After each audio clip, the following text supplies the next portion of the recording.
Hi, this is David Perry, Senior Vice President of the Pac-12 Network of Sales and Integrated Marketing, and I am here with the ADC Partners Podcast.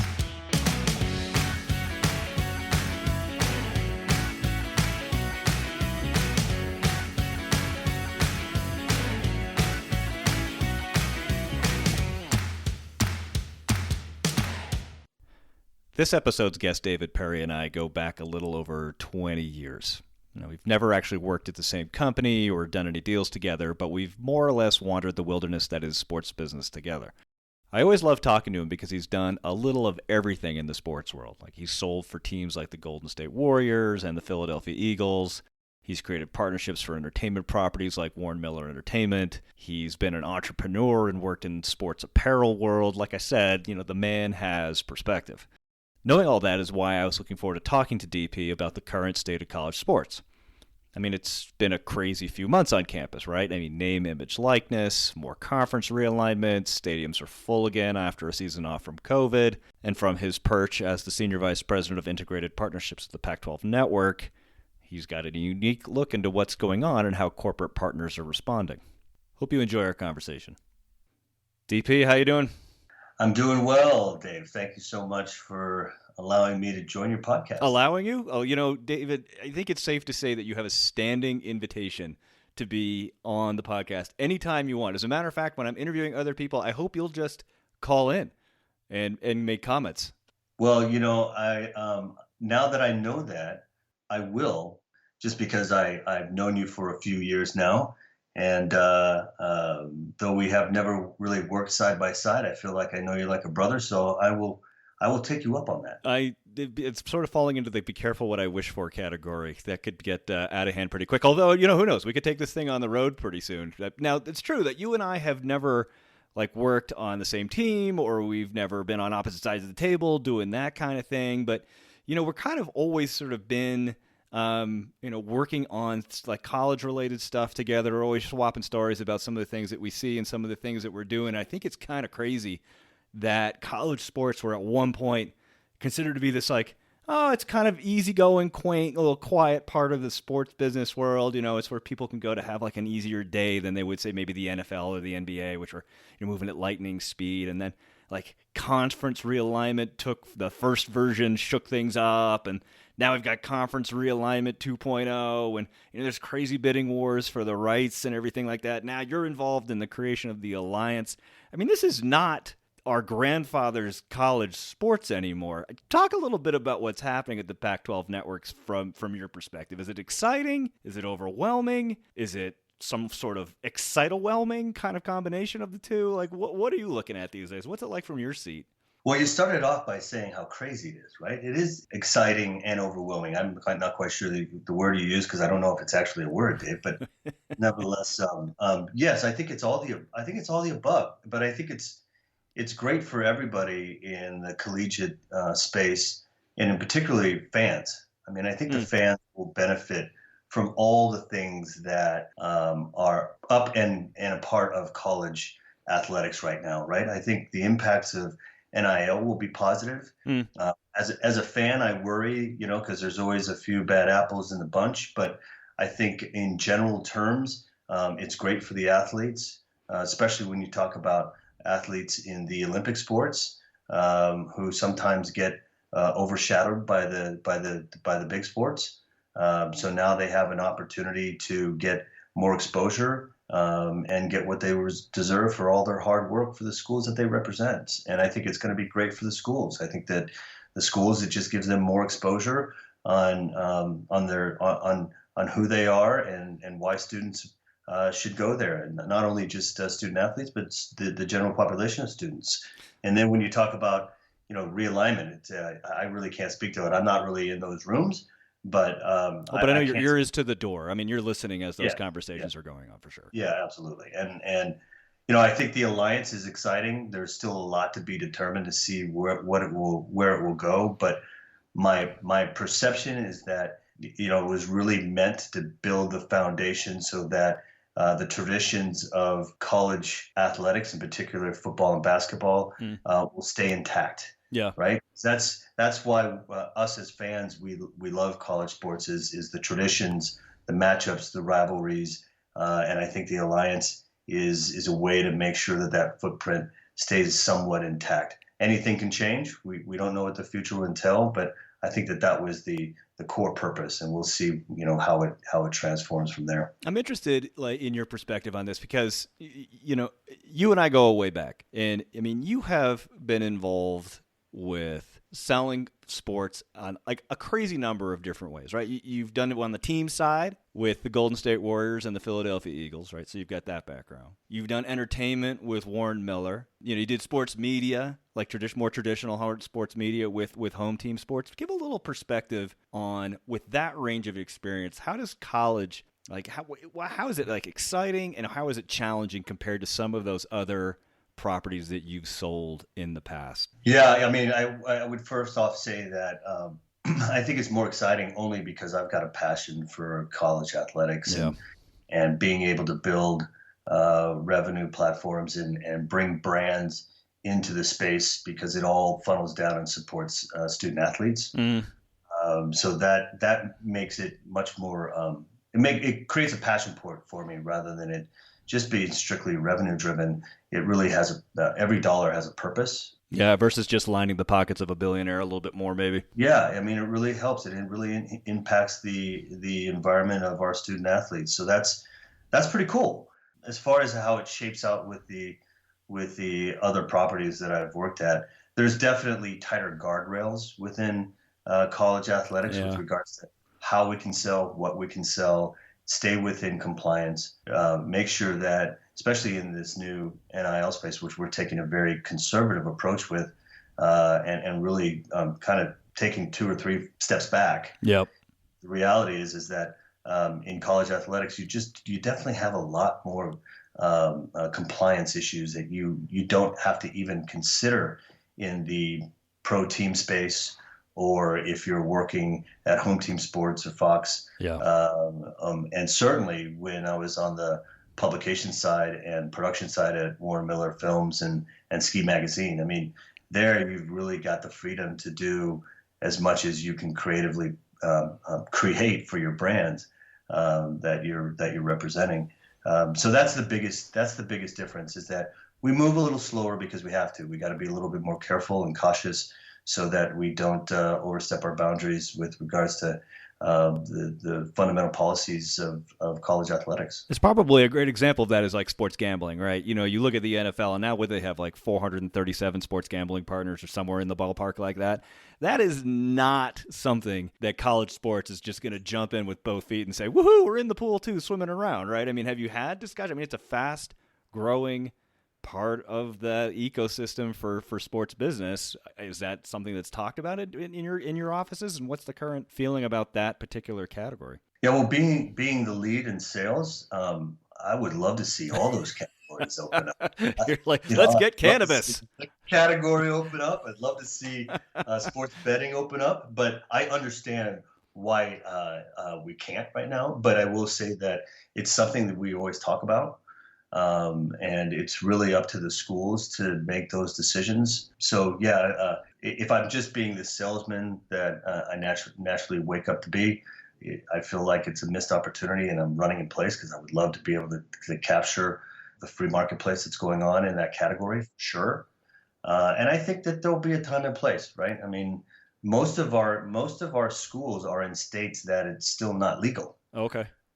I think it's only in 2 states right now, Colorado and maybe Arizona, because I think it came up for vote just recently, or it's going to be coming up for vote in Arizona. But otherwise, it's a lot of the states that our schools are in, the state still has to pass law for sports betting anyway. So we wouldn't be able to do it even if we wanted to. All right, so you talked a little bit about the challenges associated sometimes with college. You have to move slower. There are guardrails, right? We all know, right? Because colleges just operate differently than, say, a pro or an entertainment property like Warren Miller.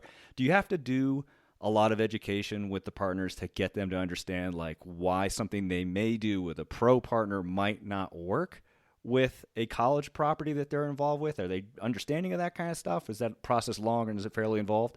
Surprisingly, well, I shouldn't say even surprisingly, most major brands that are already in the space and have a large sports portfolio of properties where they are sponsors, they understand pretty quickly. They Mm. know exactly what they're getting into from the beginning. I think it's the emerging brands and brands that I would call, kind of in the mid majors. They're brands that are not necessarily big brands that you think about when you think about college sports. They're not the Dr. Peppers or the 76 or the New York Lifes of the world, but they may be just starting to spend in college, Yeah. and there is an education process. But the great thing is that most of these leaders for brands that we speak with understand the dynamics, because there's so much talk about policies from the NCAA or from the schools or for the conferences themselves, that they know that it's going to move a little slower. So I would say that even though it may be frustrating for them at times, they don't really tell us. They don't illustrate that in conversation, and seem to be. They're not coming and knocking on your door at night and saying, "What the hell, Yeah, Dave?" exactly.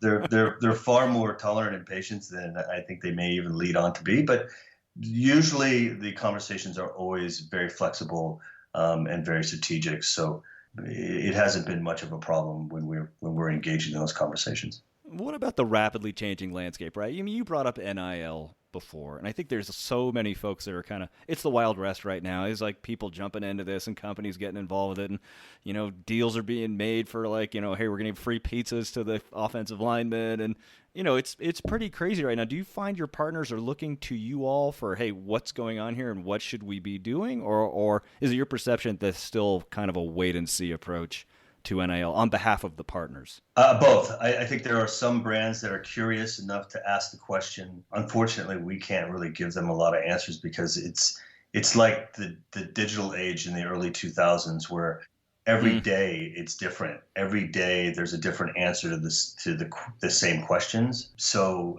and I think most people understand that. And there are some agencies out there that have popped up pretty quickly that are experts in the space, and they've done a pretty good job of corralling brands and getting them educated on where the opportunities exist or don't exist, and where they, what things they need to think about.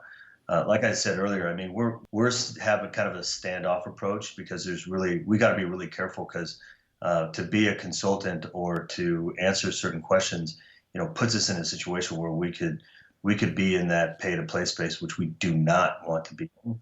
Mm. So we really are hands off. We really push those questions towards the agency experts that are outside of the conference space, because we just don't want to get involved in an area that we're not supposed to be in, or are uncomfortable with, or just don't have enough information to be intelligent and give the right advice. Right. It's the confidence to be able to say, I don't have the answers to that. Let me direct you to somebody who can, versus the lack of confidence then going and saying, sure, here's what I think it's going to be, and then having to backpedal when you learn that in fact that's not exactly the case. That's absolutely correct. That's what I should have said from the get go. Exactly. Here's what I should have said. I have no idea. It's amazing how actually effective that can be, as long as you go back and make sure that you're providing things in the right direction. When you look at the NIL space, I mean, I think at the end of the day, we're not going to be even remotely close to that business. Mm. However, if new brands or other brands decide to build incremental budgets to support those student athletes or specific student athletes, the conferences, or not the conferences, but the networks, all of the networks, are going to be the ones that probably benefit from increased advertising, because we will be the closest point to make the connection between whomever they've invested in and the audience that they want to speak to. It kind of goes back to the old saw about, right? You have two costs in partnerships, right? It's the cost to acquire and the cost to activate. Correct. And if NIL is the cost to acquire, the Pac-12 Network then becomes the logical extension on how to activate that partnership and make sure that people are aware of the relationship between the partner and the Pac-12 athlete, I would say. That's correct. So we may, and a little bit of this is a guess on forecasting what the future may tell, but we may see increased spends with advertisers on our network. But I think that's about the biggest benefit that we'll see. Otherwise, we're going to stay pretty far away from it. With all the changes going on, do you hear from your partners? Are they like, oh, this is excellent, look at all these new opportunities? Or are they like, oh, just make it stop, enough already, keep the conferences the way they are, I don't want to hear about NIL? Where does it fall on that spectrum? Yeah, but probably on the more conservative approach, like we've been talking about.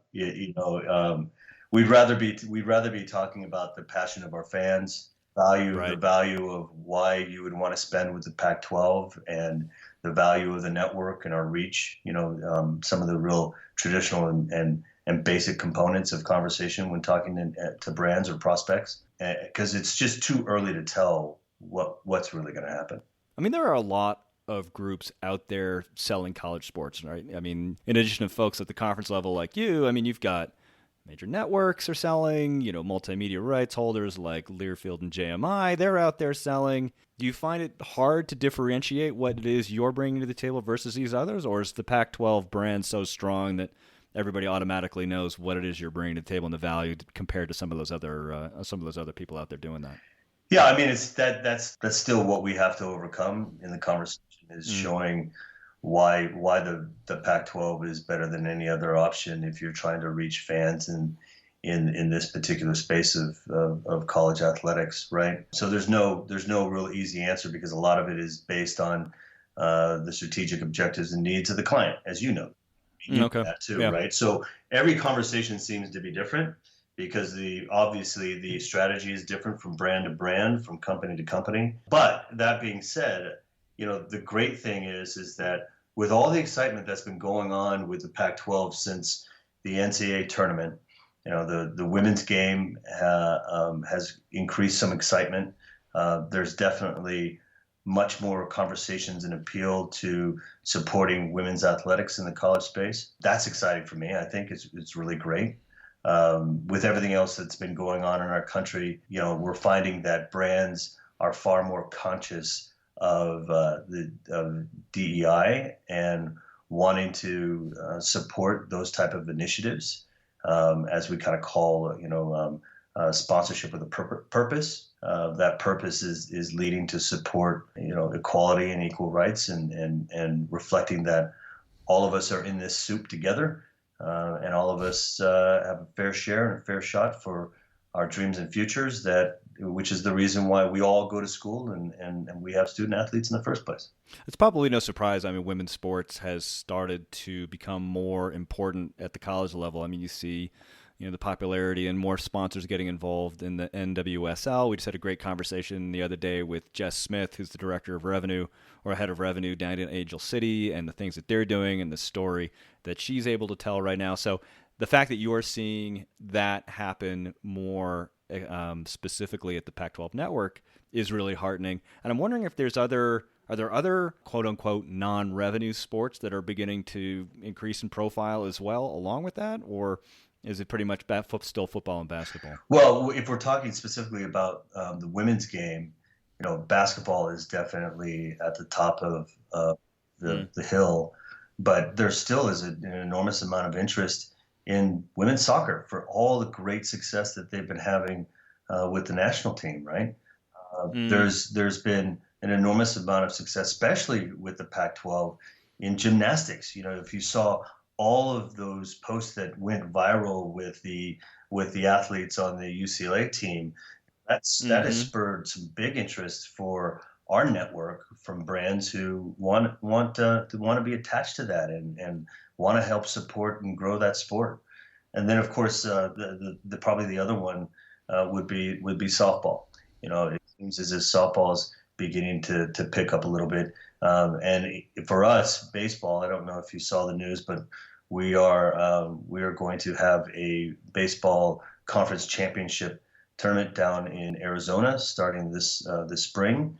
Uh, That's going to be yeah, awesome. which is going to be I mean, that's Where do the I pick up biggest my tickets? property will be men's baseball. And so, yeah, I think we're seeing a request, and we're seeing more interest from brands supporting those sports. Do you feel like brands are having new priorities for what they want to try to accomplish with college sports than what you've seen in the past? I think they're digging a little deeper.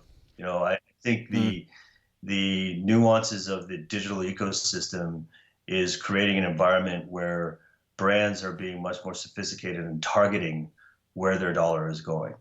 Yeah. All right. So, DP, these kinds of conversations with you are always great. I mean, you and I had like 3 or 4 conversations leading up to this recording that went on for like 30 minutes, 45 minutes, talking about your inability to sign into Skype, but also all about, college sports and everything that goes on, the history of sales, and just, shooting the breeze about all the different things they were doing. So thanks for spending the time with me today to hash out some of this stuff and talk about the dynamic world that is college sports. But before I let you go, I'm going to ask you to make some guaranteed lock predictions before out the door. Ready? So these are being recorded for posterity.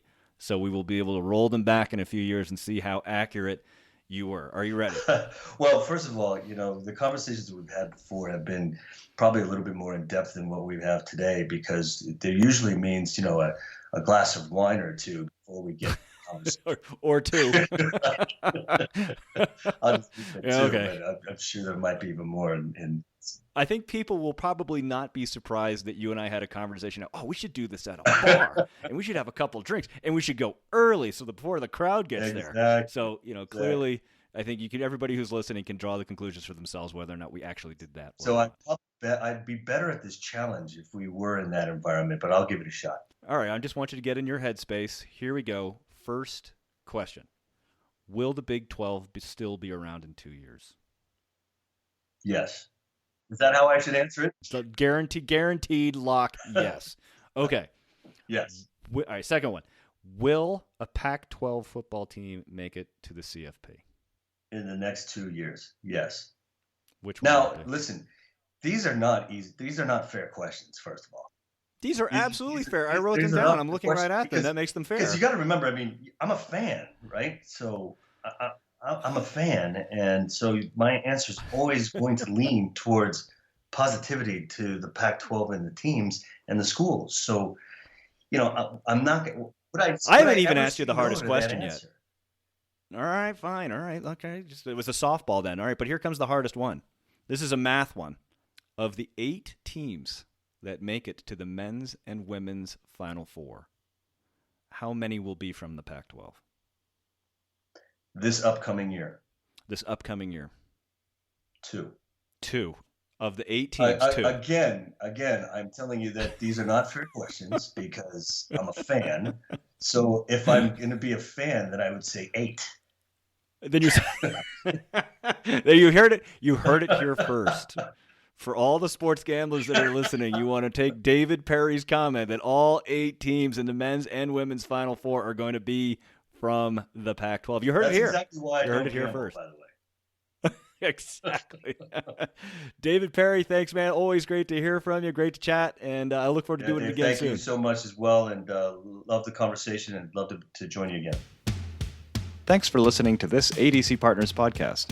For more information about ADC Partners, please visit our website at adcpartners.com.